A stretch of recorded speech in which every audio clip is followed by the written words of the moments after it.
విజయనగరం జిల్లా చీపురుపల్లిలో doctor BR Ambedkar జయంతి వేడుకలను YCP మండల నాయకులు ఇప్పిలి అనంతం, వల్లిరెడ్డి శ్రీనివాస్ నాయుడు, మేసాల వరహాల నాయుడు, బెల్లాన వంశీకృష్ణ ఆధ్వర్యంలో ఘనంగా నిర్వహించారు. ఈ కార్యక్రమానికి ముఖ్య అతిథిగా మాజీ ఎంపీ బెల్లాన చంద్రశేఖర్ హాజరయ్యారు. ముందుగా అంబేద్కర్ విగ్రహానికి పూలమాలలు వేసి ఘనంగా నివాళులర్పించారు.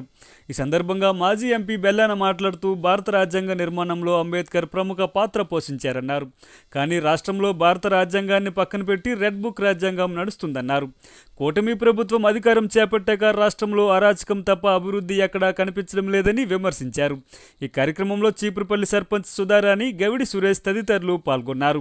డాక్టర్ బిఆర్ అంబేద్కర్ 134వ జయంతి సందర్భంగా ఈరోజు చీపురుపల్లి మండలంలోని ఈరోజు ఈ కార్యక్రమాన్ని ఏర్పాటు చేసుకోవడం జరిగింది. మరి పెద్దలు మండల పార్టీ అధ్యక్షులు వరహాల నాయుడు గారు, అలాగే ఎంపీ అనంత్ గారు, ఎంపీటీసీ సీన్ గారు, అలాగే గౌరవ సర్పంచ్ సుధారాణి గారు,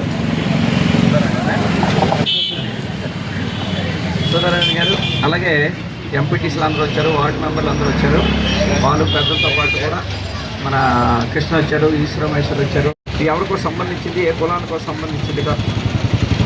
ఇది రాజ్యాంగ నిర్మాత, చదువులో రారాజు.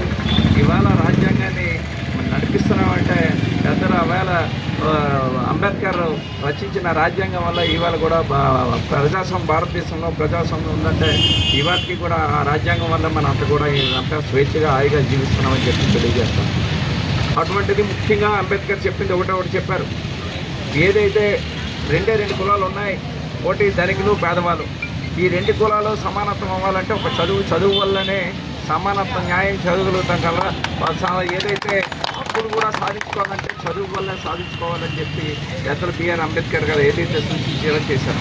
తీసేసిన పెద్దల వైఎస్ రాజశేఖర రెడ్డి గారు ఆ ఆలోచన విధానం ద్వారా ఫీజు రియంబర్స్మెంట్ తీసుకొచ్చి పిల్లలందరూ కూడా అన్ని కులాల మతాలు అతీతంగా బడుగు బలహీన వర్గాలు అందరూ కూడా చదువుకోవాలని చెప్పేసి ఆవేళ పెద్దలు రాజశేఖర రెడ్డి గారు ఫీజు రియంబర్స్మెంట్ తీసుకొచ్చి ప్రతి కురవాడు ఇంజనీరింగ్ చదవాలన్నా, డాక్టర్ చదవాలన్నా ఫీజు రియంబర్స్మెంట్ ద్వారా పేదవాళ్ళందరూ కూడా ఆ రోజు చదువుకునే కార్యక్రమం కానివ్వండి, లేదు మహిళల ఆడపిల్లలు చదువుకోవాలి అని చెప్పేసి కస్తూర్బా స్కూల్ తీసుకొచ్చిన కార్యక్రమం కానివ్వండి, లేదు మోడల్ స్కూల్ తీసుకొచ్చి పేద విద్యార్థులు మంచి ఇంగ్లీష్ మీడియంలో నేర్చుకునే విధంగా ఆవేళ పెద్దలు రాజశేఖర రెడ్డి గారు చేసిన సంస్కరణలు పెద్దలు మళ్ళీ జగన్మోహన్ రెడ్డి గారు ఒక అడుగు ముందుకేసి వాళ్ళ ఫీజు రింబర్స్మెంట్, వసతి జీవన విద్యాదేవంతో పాటు వాళ్ళ స్కూల్స్ అన్నీ కూడా నాడు నేడు ద్వారా కూడా స్కూల్స్ అన్నిటి కూడా చక్కగా స్కూల్స్ నిర్మించుకున్నాం.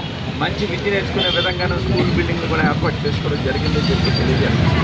ఇవాళ పెద్దలు జగన్మోహన్ రెడ్డి గారు ఆవేళ విద్య కోసం చేసింది, లేదా ఆరోగ్యం కోసం రాజశేఖర రెడ్డి గారు చేసింది. పేదవాడు ఆరోగ్యం చేసుకోవాలంటే గతంలోనే భూమి పుట్ట అమ్ముకొని వైద్యం చేసుకునే పరిస్థితి ఉండేది.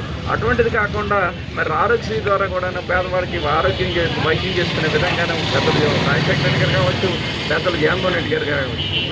మరి గత సంవత్సరాలు 5 సంవత్సరాలు పరిపాలన చక్కగా చేశాం. ఇవాళ మరి అంబేద్కర్ రాజ్యాంగం నడవట్లేదు. ఇవాళ రెడ్ బుక్ రాజ్యాంగం నడుస్తుంది రాష్ట్రంలోని.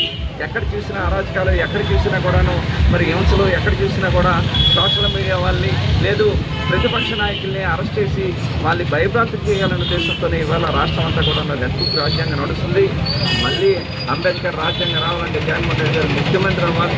మళ్ళీ రాష్ట్రానికి మళ్ళీ ఏదైతే సంక్షేమ కార్యక్రమాలు, అభివృద్ధి కార్యక్రమాలన్నీ కూడా ఇవ్వడానికి ఒక మంచి అవకాశం కలుగుతుందని చెప్పి మీ అందరికీ తెలియజేసుకుంటూ మరి ఈ అవకాశం కల్పించిన పెద్దలందరికీ కూడా పేరు